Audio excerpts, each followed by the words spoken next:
नमस्कार। परमार्थ की एक बात कॉमन सेंस यानी हमारी सामान्य बुद्धि स्वीकार नहीं करती, वह यह कि जगत मिथ्या है, झूठ है, आसार है, नश्वर है। परंतु यह भी सच है कि common sense is not so common. अब देखिए ना, यह विविध रंग, विविध फूल, फल, पक्षी, प्राणी, इतनी सुंदर प्रकृति, इन सबको अगर जगत से घटा दिया जाए तो दुनिया में बचता ही क्या है? अगर जगत मिथ्या है, झूठा है, तो जीना किस लिए है? मैं जिसमें जीता हूं, जिसे अनुभव करता हूं, वह सब अगर झूठ है, मिथ्या है, इस बात का अगर स्वीकार करना हो तो हमें बुद्धि को भूल ही जाना चाहिए, है ना? देखिए ना, जगत नश्वर है, यह बात मूलतः विज्ञान को भी स्वीकार्य नहीं है, क्योंकि जगत की कोई भी चीज कभी भी नष्ट नहीं होती, बल्कि उसका परिवर्तन होता रहता है। जगत नश्वर है, जगत नश्वर है, ऐसा निरंतर कहने वाले तथाकथित महात्मा भी अपने नश्वर देह को नश्वर पानी, नश्वर भोजन, नश्वर वस्त्र देते ही हैं। तो जगत का वास्तविक रूप क्या है? जगत मिथ्या है या नहीं, यह हम जानेंगे सद्गुरु श्री वामनराव जी पै से। नमस्कार। जगत मिथ्या है, आसार है, नश्वर है, ऐसा लोग कहते हैं। इस विषय में आपका दृष्टिकोण क्या है? वेदों में ऐसा कहा गया है कि ब्रह्म सत्य जगन मिथ्या, जीवो ब्रह्मेव नापरा इति वेदांत डिंडिमा। ऐसी यह पंक्ति है कि इसमें जगत ये मिथ्या है, ऐसा जो कहा है उससे जीवन विद्या सहमत नहीं है। जीवन विद्या ऐसा कहती है कि जगत के और आप किसी भी नजरिए से देखिए, किसी भी दृष्टि से देखिए, वो सत्य है, नित्य नूतन है। अब उदाहरण के रूप में कुछ लोगों का ऐसा कहना है कि वो नश्वर है और इसलिए वो मिथ्या है। तो जगत नश्वर है या जगत नष्ट हो जाता है, उसका प्रलय होता है, इसे अब तक किसने देखा है? अब तक किसी ने भी नहीं देखा। यानी कि बिना देखे उसके बारे में बात करने से क्या लाभ? ये एक बात। दूसरी बात ऐसी है कि हम मान कर चलते हैं कि भविष्य में कभी जगत में प्रलय होगा, नाश होगा, पर उसकी चिंता अभी से क्यों? आप अभी जगत में सुकुशल है ना, तो उसकी चिंता अभी से क्यों? भविष्य में कभी उसका नाश होगा, भविष्य में कभी प्रलय होगा, और इस कारण से वो मिथ्या और उसकी उपेक्षा करना, ये सब करने किसने कहा है? उससे बेहतर मैं एक उदाहरण देता हूं। दूध का प्याला आपके सामने लाकर रख दिया, अब कल दूध खराब हो जाएगा, दूषित हो जाएगा, इसलिए उस दूध को उठाकर गटर में फेंक दिया, तो उसे आपकी अक्लमंदी कहेंगे या मूर्खता कहेंगे? मूर्खता कहेंगे। वैसे ही जगत का नाश होगा तब होगा, आप उसकी चिंता क्यों करते हैं? अभी आपका जो जीवन है, जिस जग में आप रहते हैं, उसमें शांति से, उसमें सुकून से रहिए ना। यह एक मुद्दा हुआ। दूसरा मुद्दा यह है कि कहते हैं कि जग आसार है और इसलिए वो मिथ्या है। हमारा अब जीवन विद्या का यह कहना है कि जीवन में अगर कोई सार है तो वो जग है। जग आसार तो नहीं, परंतु सभी का कोई सार है तो वो जग ही है। कैसे? देखिए, जग को आप घटा दीजिए तो बचेगा क्या? कुछ भी नहीं बचता। जग को यदि घटा दिया जाए तो बचेगा क्या? समझो आप अकेले बचे हो और जग नहीं है, पत्नी नहीं, बच्चे नहीं, और कुछ भी नहीं, कुछ भी नहीं, कुछ भी नहीं, परंतु सिर्फ आप है। क्या मतलब ऐसे जीने का? कुछ भी नहीं। ऐसे जीवन का कोई मतलब नहीं। इसलिए जग ये आसार है ऐसा हम कहते हैं और इसलिए वो मिथ्या है कहकर उसकी उपेक्षा करना, ये जीवन विद्या को अमान्य है। इसलिए जीवन विद्या का सिद्धांत ऐसा है कि जीवन का अगर कोई सार हो तो वो जग। तीसरी महत्वपूर्ण बात, यानी कुछ लोगों का ऐसा कहना है कि सभी अवस्थाओं में जग को हम अनुभव नहीं कर सकते, इसलिए वो मिथ्या है। अब सभी अवस्थाएं यानी 5 अवस्थाएं, मतलब जागृति, स्वप्न, सुषुप्ति, तुर्या और उन्मनी। ऐसी ही हमारी 5 अवस्थाएं हैं। इन 5 अवस्थाओं में ही हम मुख्यतः अपना जीवन जीते हैं। उनमें से जो तुर्या और उन्मनी है, उसके विषय में अधिकतर लोगों को किसी प्रकार का ज्ञान नहीं है। समझे? पहली जो 3 अवस्थाएं हैं, जागृति, स्वप्न और सुषुप्ति, इनका हम हर रोज अनुभव करते हैं। तो ये जागृति, स्वप्न, सुषुप्ति, तुर्या और उन्मनी, ऐसी जो 5 अवस्थाएं हैं, उनमें क्या होता है? आप जब जागृति में हैं, उससे स्वप्नावस्था में गए, तो स्वप्नावस्था में जाने के बाद जागृति का आप अनुभव नहीं कर सकते। इसलिए इन लोगों का कहना क्या है कि वो मिथ्या है। स्वप्नावस्था जो है उसका आप सुषुप्ति में अनुभव नहीं कर सकते, इसलिए जगत मिथ्या। यानी सभी अवस्थाओं में उसका अनुभव नहीं होता, इसलिए जगत मिथ्या। ऐसा कुछ लोगों का कहना है। हम इस बात से सहमत नहीं हैं। हम ऐसा कहते हैं कि विविध अवस्थाओं में हम उसे अनुभव नहीं कर सकते। कैसे कर सकते हैं? मैं एक उदाहरण देता हूं आपको। आप अभी हिंदुस्तान में हैं, यहां से आप अमेरिका गए। अब अमेरिका जाने के बाद आप वहां हिंदुस्तान का अनुभव कर सकते हैं क्या? तो हिंदुस्तान मिथ्या है क्या? नहीं। वो मिथ्या नहीं है। यानी यदि आप अमेरिका में हैं तो आपको अमेरिका दिखाई देता है, हिंदुस्तान में है तो हिंदुस्तान दिखाई देता है। वैसे ही जब आप जागृत हैं तो आपको जागृति के अनुसार जग दिखाई देगा, स्वप्नावस्था में गए तो स्वप्न सृष्टि दिखाई देगी। ठीक है। इस प्रकार से हर अवस्था में उस प्रकार का अनुभव होगा। और उस अवस्था में जब आप जाते हैं तो पूर्व अवस्था का जग आपको दिखाई नहीं देता, इसलिए वो मिथ्या है। यह सच नहीं है, इसलिए इस बात का हम खंडन करते हैं। चौथा यानी नाम रूप विश्व, ये दिखाई तो देता है परंतु है नहीं। नाम रूप जग ये दिखाई तो देता है परंतु है नहीं, इसलिए वो मिथ्या। यानी क्या, ये मैं आपको बताता हूं। अब उदाहरण दूं तो सोने की चूड़ियां या मिट्टी के बर्तन। अब ये जो मिट्टी के बर्तन हैं और सोने के अलंकार हैं, उनमें सोने के अलंकारों में सोना सत्य है और अलंकार मिथ्या है। मिट्टी के बर्तन जो हैं उनमें मिट्टी सत्य और जो बर्तन है वे मिथ्या है। ऐसा उदाहरण दिया गया है कि नाम रूप विश्व मिथ्या क्यों है, इसका उदाहरण उन्होंने ये दिया है। ये दोनों उदाहरण उनके पेटेंट है, पर ये दोनों उदाहरण हमें अमान्य है। हमारा ये कहना है कि सोना जितना सत्य है उतने ही अलंकार भी सत्य है। समझे कि नहीं? सोना जितना सत्य है उतने अलंकार भी सत्य है। अब आप मुझे बताइए कि ये जो अलंकार हैं क्या वे आसमान से टपकते हैं या जमीन से निकलते हैं? सोने को जब आप आकार देते हैं तब उससे अलंकार बनते हैं, पर आकार एकदम आसमान से नहीं टपकते। उसके लिए स्वर्णकार जरूरी है। स्वर्णकार की शक्ति, स्वर्णकार की कला, स्वर्णकार का ज्ञान है, स्वर्णकार के उपकरण है, स्वर्णकार की उपचार पद्धति है। ये सब जिस समय इकट्ठा होता है तब अलंकार नाम की चीज तैयार होती है। अब ये अलंकार मिथ्या कैसे हुए? अलंकार मिथ्या कैसे हुए? इसलिए सोना जितना सत्य है उतने ही अलंकार भी सत्य हैं। ये जीवन विद्या का सिद्धांत है। यही बात मिट्टी की भी है। मिट्टी सत्य है और मिट्टी के बर्तन असत्य हैं। इसका क्या मतलब है? मिट्टी के बर्तन यदि असत्य हैं तो घर में आप जो बर्तन रखते हैं उसे आकार दिया गया है, इसलिए आप उन्हें रखते हैं। यदि उसका कोई आकार नहीं होता तो मिट्टी कोई घर में रखेगा क्या? पर यह जो आकार दिया गया है उसके लिए कुम्हार ने कितनी मेहनत की है, तो उसकी कुशलता कितनी है, इसके पीछे मेहनत कितनी है, इन सब बातों को अगर हम ध्यान में रखें तो जीवन विद्या का ऐसा सिद्धांत है कि नाम रूप जगत मिथ्या है। इस बात से जीवन विद्या सहमत नहीं, बल्कि वो परिपूर्ण रूप से सत्य है। अब मैं आपको एक उदाहरण देता हूं। सोना सत्य है और बाकी सब मिथ्या है, ऐसा यदि आप कहते हैं तो यहां जो महिलाएं बैठी हैं उनके गले में आप एक सोने की ईंट बांध दिए। आपकी पत्नी के गले में सोने की एक ईंट बांध दिए और उसे कहिए कि इस ईंट को साथ में लेके वह हर जगह घूमे। पहली बात तो यह कि वो जीवित वापस नहीं आएगी, यह एक बात।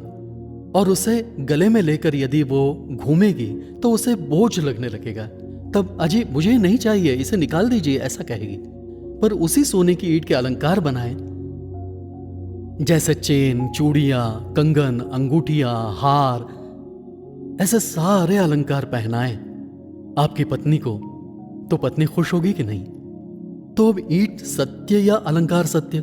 दोनों सत्य हैं जी। ईंट है इसलिए अलंकार है, और अलंकार है इसलिए उस ईंट उसके सोने की शोभा है। नहीं तो उस सोने को कौन पूछेगा?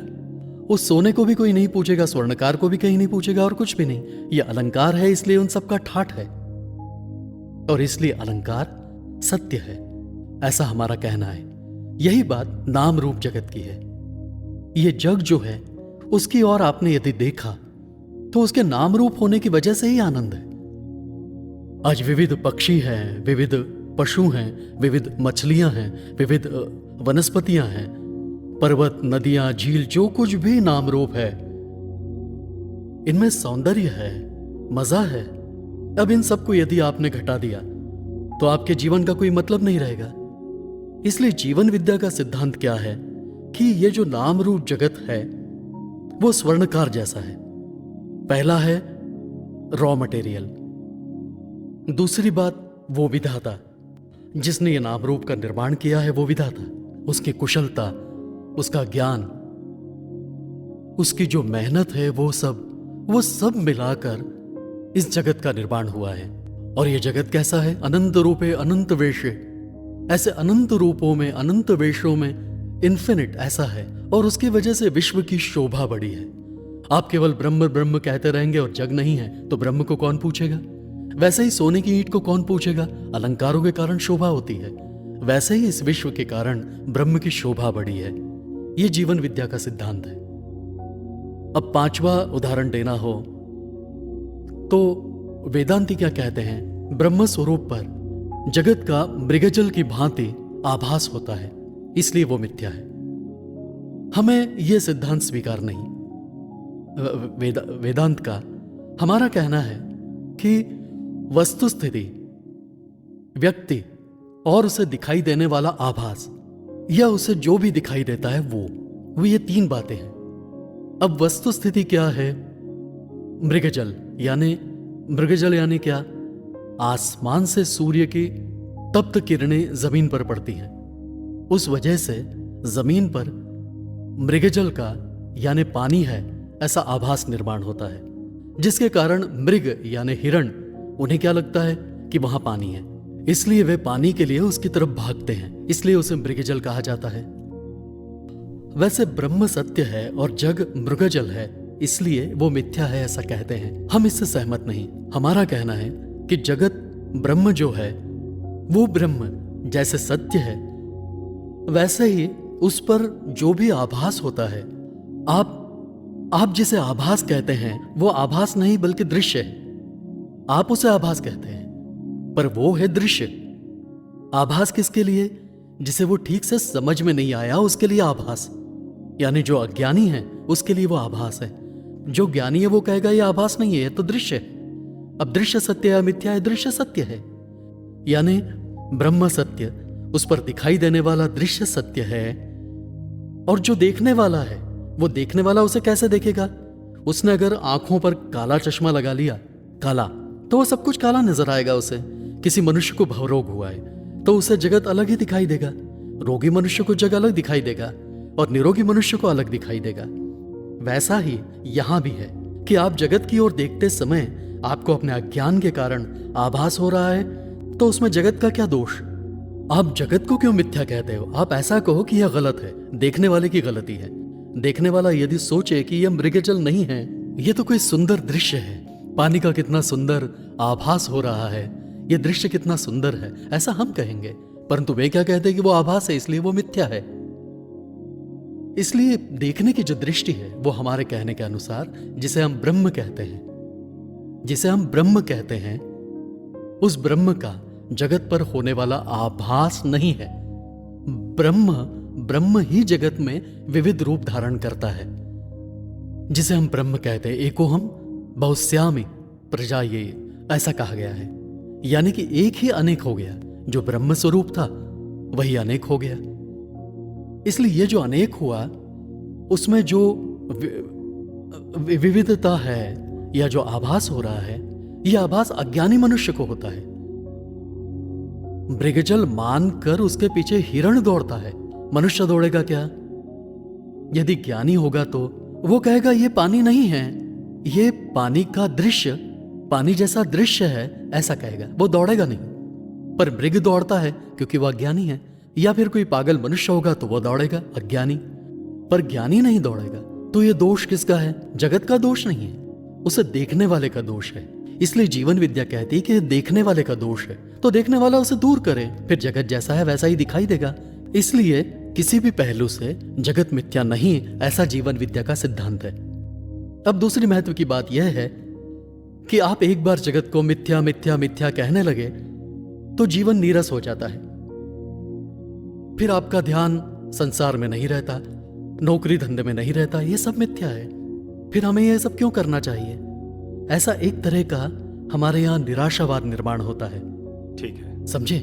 जगत मिथ्या है ऐसा कहने से निराशा आती है। हम कहते हैं कि जगत मिथ्या नहीं, वो नित्य नूतन है। It is ever green, it is ever new. मैं उदाहरण देता हूं सांप का। सांप जो होता है अपनी केंचुली उतारता है पुरानी, और नई केंचुली धारण करता है, और सांप का जो शरीर है वो नित्य नूतन है, एवर न्यू। समझे? एवर न्यू है।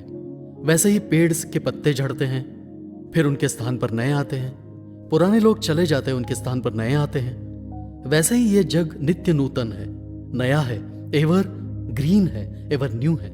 इसलिए जीवन विद्या का सिद्धांत है कि जगत सत्य है, नित्य नूतन है। एक सन्यासी की बात बताता हूं। एक सन्यासी जा रहा था रास्ते से, सामने से एक हाथी आ रहा था। हाथी को देखते ही वो सन्यासी भाग खड़ा हुआ। उससे पहले वो सभी से ये कह रहा था कि जग मिथ्या है, जग मिथ्या है, जग मिथ्या है। वो भाग भाग कर एकांत में जाकर बैठ गया। एक खड़ूस मनुष्य था। उसने उस सन्यासी से पूछा, अजय आप पहले जग को मिथ्या मिथ्या कह रहे थे, तो अब हाथी को देखकर भाग क्यों रहे हो? तो उसने क्या कहा कि अजय वो हाथी मिथ्या है, मैं मिथ्या हूं, मेरा भागना मिथ्या है। समझे? तो ये क्या हो रहा है? इससे क्या दर्शन हो रहा है? दर्शन पलायनवाद का हो रहा है। और किसका निर्माण हो रहा है? केवल एक विनोद निर्माण होता है, उसका कोई मतलब नहीं होता है। तो जीवन विद्या का सिद्धांत ऐसा है कि आप मिथ्या मिथ्या कह के जीवन को नीरस मत बनाइए। वो सत्य है, नित्य नूतन है। ऐसे आप जगत की ओर देखने लगे तो आपका सारा जग सत्यम दिखाई देगा, शिवम दिखाई देगा, सुंदर दिखाई देगा। जीने का आनंद प्राप्त होगा। यानी जीवन यानी गीत, जीवन यानी महफिल, ऐसी एक दृष्टि बन जाती है। इसलिए जगत की ओर देखने की जो दृष्टि जो आज लोगों में है, उसमें जब तक बदलाव नहीं आता तब तक हमारे जीवन में क्रांति नहीं होगी। इसलिए पत्नी की तरफ देखते समय, बच्चों की तरफ देखते समय, विश्व की तरफ देखते समय, अपने कलीग की तरफ देखते समय हमारी दृष्टि कैसी होनी चाहिए? दृष्टि निर्मल और उज्जवल होनी चाहिए, तो आपको सब कुछ अच्छा ही दिखाई देगा। समझे? यदि आपकी दृष्टि में ही जहर होगा तो आपको सब कुछ बुरा ही दिखाई देगा। इसलिए जीवन विद्या के जो सिद्धांत है, ये जीवन विद्या के सिद्धांत अत्यंत वास्तववादी है, समाजाभिमुख है, विश्व के अभिमुख है। दुनिया में जीते समय हमें किस प्रकार जीना चाहिए, कैसे जीवन यापन करना चाहिए, जीवन की ओर किस दृष्टि से देखना चाहिए, यह जीवन विद्या सिखाती है। और इसलिए किसी भी परिस्थिति में ब्रह्म सत्यम जगन मिथ्या, ये जीवन विद्या को अमान्य है। ब्रह्म तो सत्य ही है, परंतु जगत भी सत्य है और नित्य नूतन भी है। It is ever green. और ऐसे यह सुंदर, सत्यम शिवम सुंदर, ऐसे जगत में हम हैं। और जब तक है तब तक इस जगत का, और हम जितने आनंद से इस जग में रहेंगे उतना ही हमारा जीवन आनंदमय बनेगा। अब इसे आनंदमय बनाना है या उसे विषमय बनाना है, या आखिर तुम पर निर्भर है। इसलिए तुम ही हो अपने जीवन के शिल्पकार। नमस्कार। परमार्थ संबंधित सद्गुरु के विचार हमने सुने। अतः संसार को सुखमय बनाकर परमार्थ की साधना करनी है तो जीवन विद्या का आचरण करें। हे ईश्वर, सभी को अच्छा आरोग्य दे।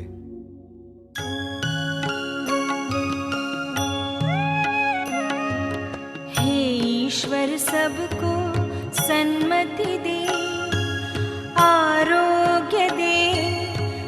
सबको सुख दे, आनंद और ऐश्वर्य दे, सबका भला कर, कल्याण कर, रक्षण कर, और तेरा मीठा नाम मुख में निरंतर रहने दे।